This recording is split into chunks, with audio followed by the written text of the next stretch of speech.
sort of know what we know. And as we see here, culture made people enter into all those situations.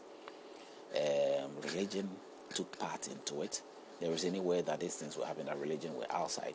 There are written in this book that tells them that a nation will serve you.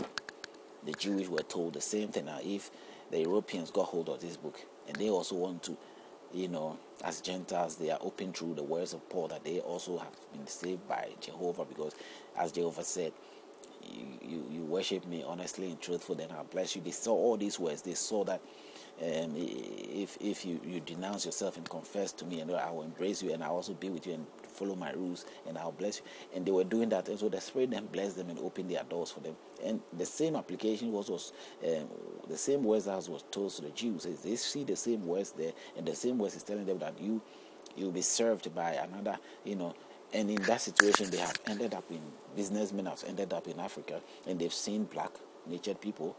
They assume that this is the opportunity for getting people to serve them, and they took an opportunity of it. Inspiration coming from all angles. Religious people were there. They were counselors. They were counseling the businessmen. They were getting money out of it, and it has come all through all angles, so that we will enlighten them with the good word, because this is truly God. And the message went out to people to tell them that this is truly God. So when the Islam was going on, telling people this is the truly Allah. So religion and culture has so many things to do with these things. And the generation has descended, and we all have been fed along that line. And that's what we took upon ourselves. Now it's up to us to say now, did we do the right thing? Have we got the right answers? Have we placed ourselves in the right place? Why we take the decisions we take, does it matter? The things we say, the things we do. In application, are we really on the right path? I said no. Because we are not allowing God to be God because of what we have been told, or what we keep mixing things up. If I go through, if we see the incident of what man intervening in God's, in the same faith that he claimed to have, you claim Jehovah, you claim that faith, you said all sort of things about Jehovah, but your actions are standing in the way. Your preaching are really standing in the way. Your practical, attitude towards life is standing in the way. So how do you intend to discover what you need to discover? It's neither here nor there. So we don't have to allow ourselves to look into the test and looking at it differently. We have to look at it as it is. And when we look at it as it is, then we will see that whether it is of God, or a true one God, or it is of God, a single, a God which is of his own domination and not necessarily the entire Almighty God.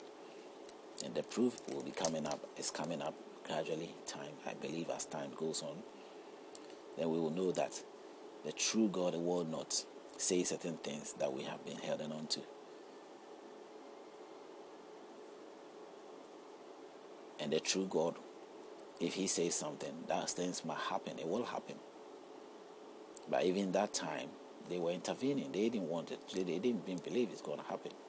If you look at the story of Esau, the mother, Rebecca, had to end up finding ways to let his younger brother take it. Why would he do that? Why would she do that? Only for the reason of making the young girl, the young child, have a blessing, so that the older one serve the young one. Because that was what was told in the when he had a child.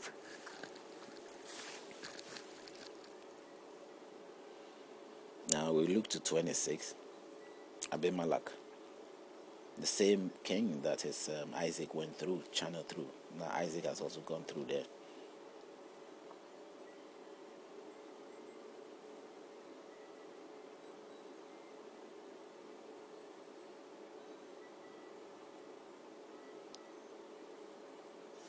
Isaac was sort living in the land. I think he was prospering, and somehow I think Abimelech had to put him out.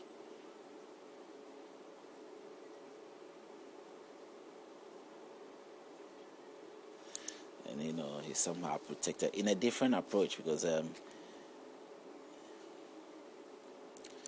with this Abimelech was respecting or somehow was embracing Isaac in a different manner because he knows his father in that sense. But as we go, what can we pull out here? In 27, we're also going to see something to do with Jacob receives Isaac's blessing. This is what I was talking about. In this area, Jacob, through the deceptive ways of the mother, Jacob has to end up taking the blessing of his elder brother, who is Esau.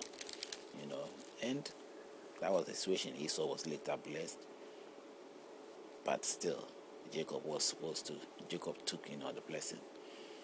And that in some ways Jacob has to be sent to his uncle Laban,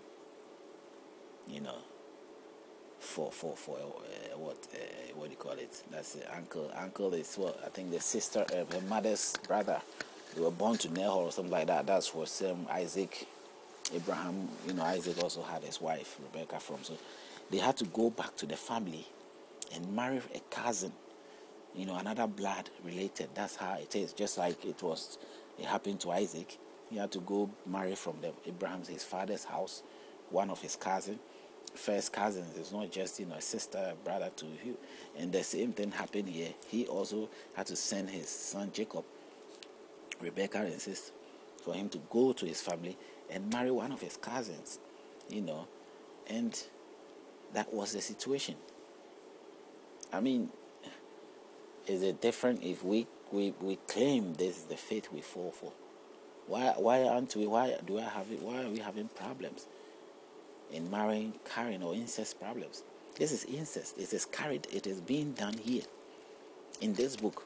God blessed it. God blessed Sarah, and that nation will be. He says the blessing of Abraham was coming from. He said he didn't bless the child who was born from the housemaid. Abraham, child Ishmael. They have to take Ishmael. He said, "My blessing to the nation of Israel will come from your true seed." Your true seed is the one he had with Sarah, his sister, his cousin. So the same way, Isaac also will get blessing from who? Rebecca. And Rebecca reflected the blessing, and then Rebecca also thinks that Jacob will also get blessing from God by going to marry Leah and his cousins. He didn't just be with one cousin, he even slept with two of the cousins, and he slept with his cousin's maid as well. So Jacob, he was, the incest was from all corners. He slept with two cousins. He says by mistake he was sleeping, in a room, and a woman came in, and it was dark, and you don't know why should you sleep with a woman in a dark room? Why should you do that? The story was always finding he's putting some things there. I don't know.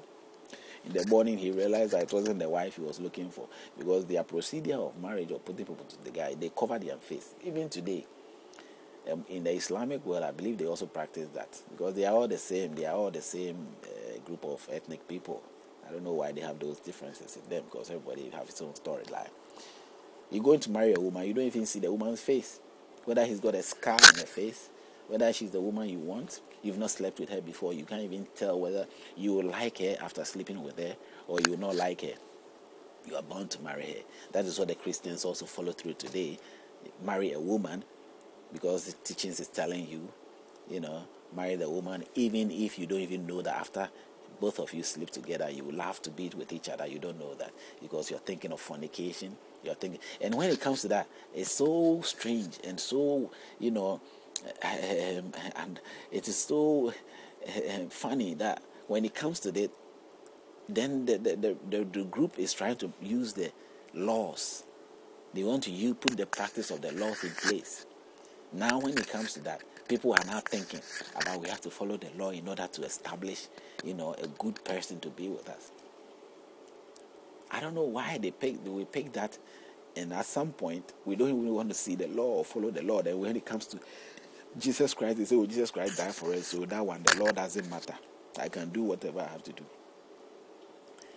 When you were going to marry, was Jesus Christ, hasn't he died for you? But you were finding problem in fornicating. You claim that he died for you so you can fornicate, you do whatever it is, it's fine. You can lie, you can do your business, and you can feel free. Now you're going to settle down with somebody. You have to be with that person before, you know each other before. But you are thinking of fornication. You're thinking that, the law now, if you try to use the law in some ways, you're able to get a